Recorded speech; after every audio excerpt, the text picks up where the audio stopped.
Today, I invite you to live a unique experience alongside the Hadzabe tribe in the arid savannas surrounding Lake Eyasi.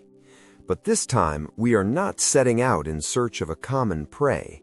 Instead, we are preparing to confront the lord of the green forest, the lion. These predators are powerful, extremely alert, and they know no compassion.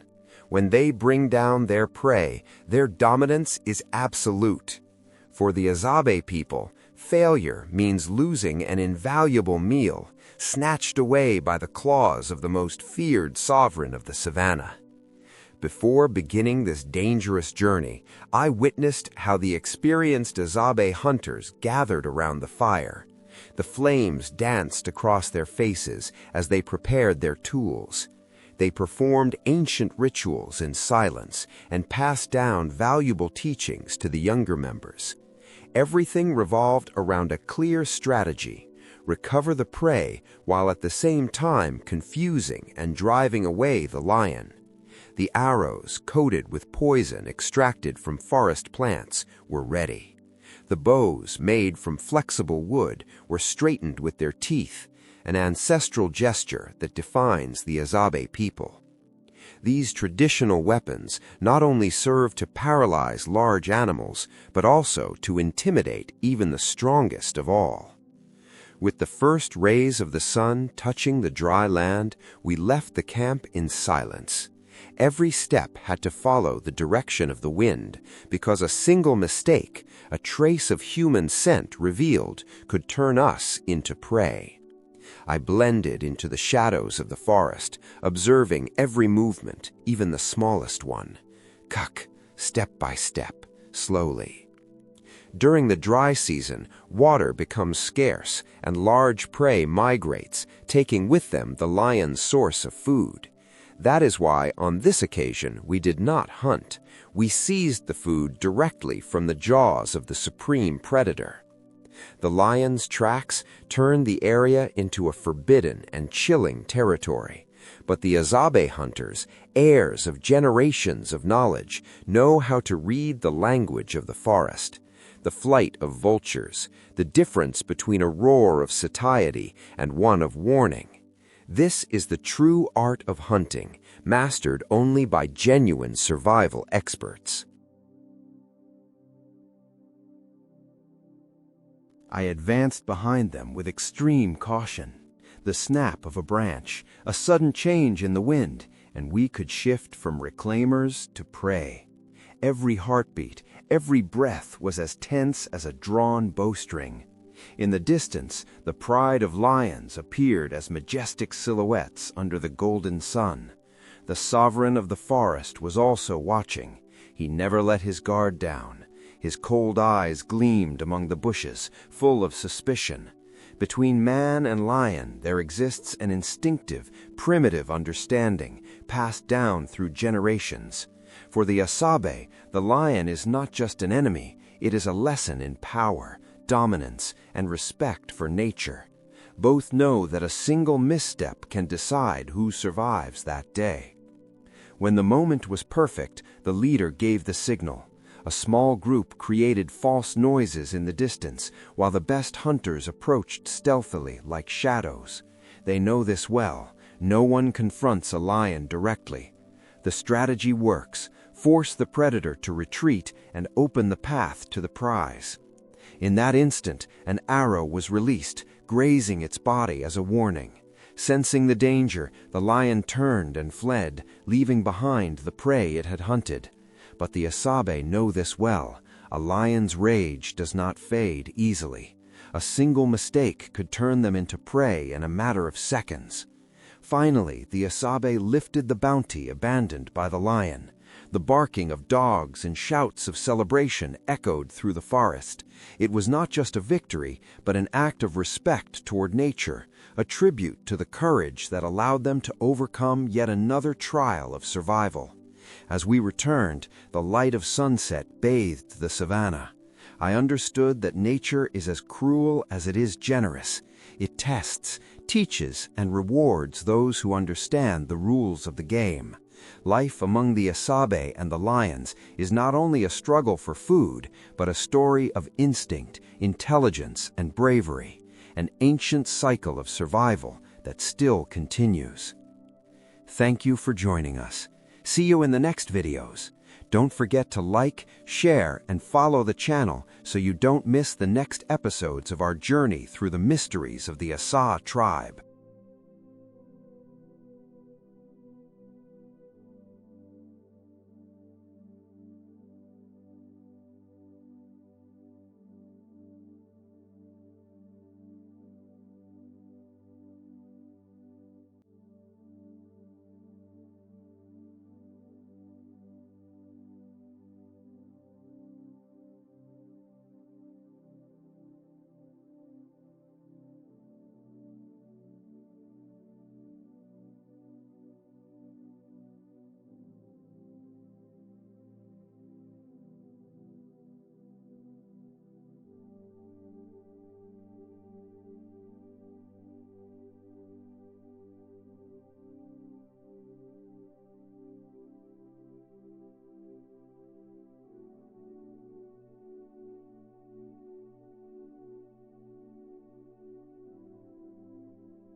Bam!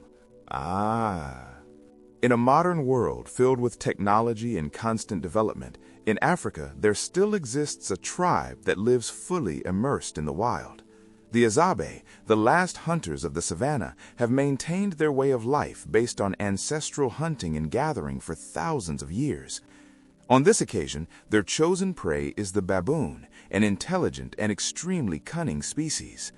Will their rudimentary bows made of flexible wood be capable of subduing this prey? Let us accompany the Hadzabe on a tense pursuit across the African savanna.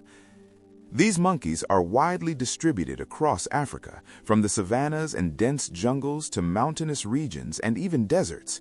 For the Hadzabe, the baboon is one of their favorite dishes, as it contains a large amount of protein and fat, an important source of nourishment. Bringing down a baboon is a true test of skill and mastery. It is not just about hunting, but about proving that the hunter has reached maturity. Before entering the hunt, the Hadzabe men gather around the fire, discuss strategy, and pray for a favorable day. They believe the forest is their guardian, and that every hunt requires the blessing of the earth and the sky. Without firearms or modern traps, their only tools are the bow and handmade arrows. Crafted from flexible wood, braided cords made from strong animal tendons, and arrowheads coated with a light poison, these weapons are enough to bring down the prey with a single precise shot. Incredible but true, these rudimentary tools have existed for thousands of years and still allow the Hadzabe to hunt all kinds of prey, from the smallest to the largest animals of the savannah. When the first rays of sunlight pierce the foliage and dawn breaks, the hunt begins. The Hadzabe and their hunting dogs enter the forest, starting a new day.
They move silently with light steps, searching for tracks left by the baboon and staying alert to the direction of the wind. The agile Hadzabe easily follow the baboon's trail. They must coordinate with the dogs. While the dogs chase, they help draw the baboon out of its refuge. Approaching the prey at close range involves great risk, as baboons are intelligent, alert, and aggressive. The arrow hits its mark. The adult baboon staggers and falls, an instant that marks the complete victory of the Hadzabe and brings a tense hunt to a well-earned conclusion.